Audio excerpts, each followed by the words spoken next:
Nomor satu, seorang guru ingin meningkatkan rasa empati dan kepedulian siswa terhadap sesama. Strategi yang paling tepat untuk mencapai tujuan tersebut adalah A. Memberikan ceramah tentang pentingnya empati dan kepedulian. B. Menunjukkan video inspiratif tentang aksi sosial dan kemanusiaan. C. Mendorong siswa untuk mengikuti kegiatan bakti sosial dan pengabdian masyarakat. D. Meminta siswa untuk menulis refleksi tentang pengalaman mereka dalam membantu orang lain. E. Memberikan tugas kelompok untuk membuat proyek sosial yang bermanfaat bagi masyarakat.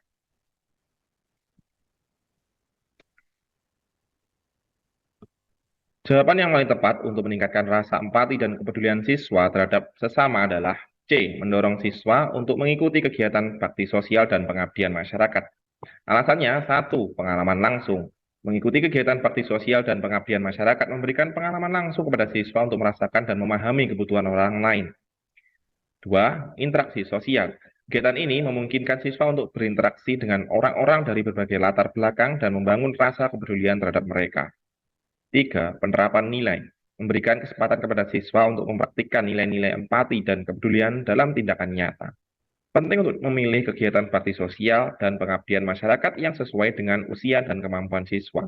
Guru juga perlu memberikan panduan dan arahan yang jelas kepada siswa sebelum, selama, dan setelah kegiatan berlangsung. Jadi nomor satu jawabannya adalah C. Mendorong siswa untuk mengikuti kegiatan bakti sosial dan pengabdian masyarakat.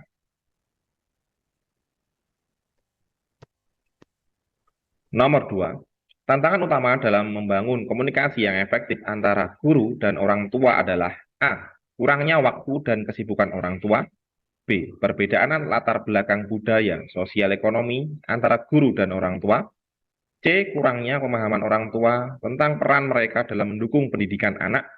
D. Kurangnya platform komunikasi yang efektif antara guru dan orang tua. E. Ketidaksediaan guru untuk berkomunikasi secara individual dengan setiap orang tua.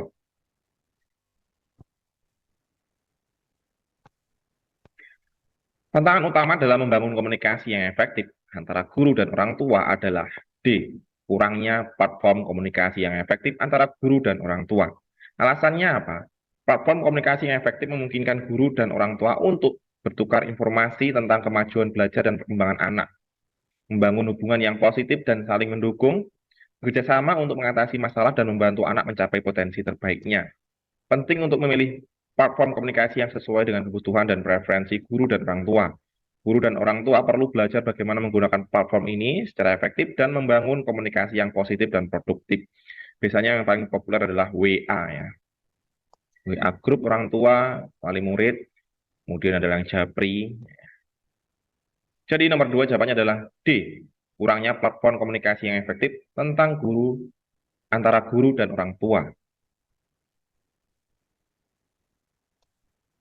Nomor 3.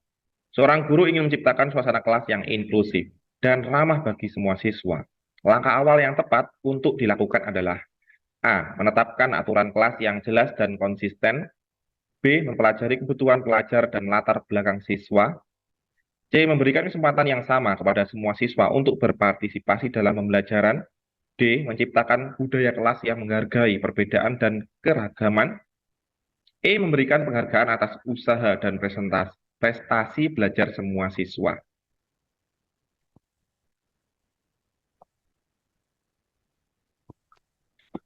Jawaban yang paling tepat untuk menciptakan suasana kelas yang inklusif dan ramah bagi semua siswa adalah B.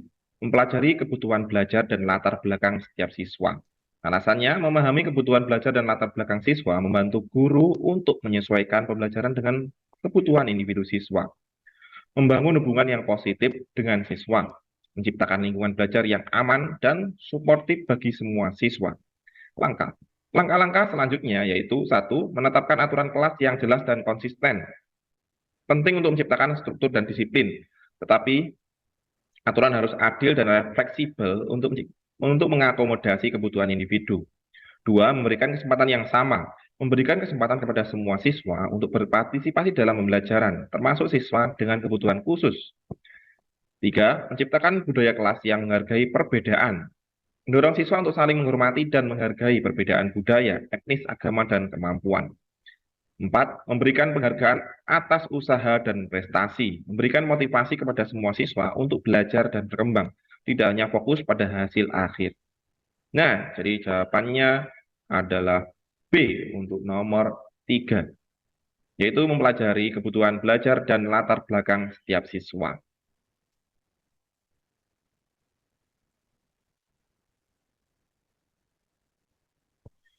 Nomor 4, dalam menghadapi konflik antar siswa di kelas, peran guru yang tepat adalah A. Memihak salah satu siswa yang dianggap benar, B. Menghukum siswa yang terlibat dalam konflik, C. Menengahi konflik dengan mendengarkan kedua belah pihak secara objektif, D. Memberikan siswa penyelesaian konflik mereka sendiri tanpa campur tangan guru, E. Mengabaikan konflik dan fokus pada proses pembelajaran di kelas.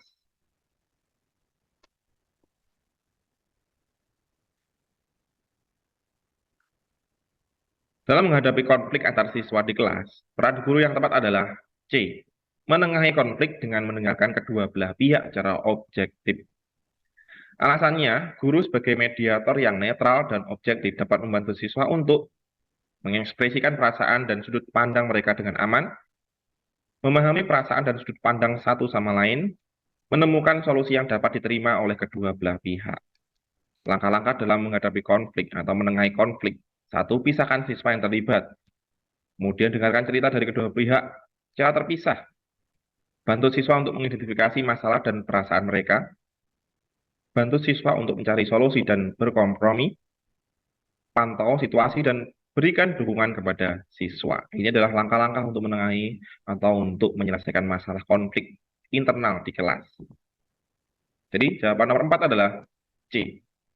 Menengahi konflik dengan mendengarkan kedua belah pihak secara objektif.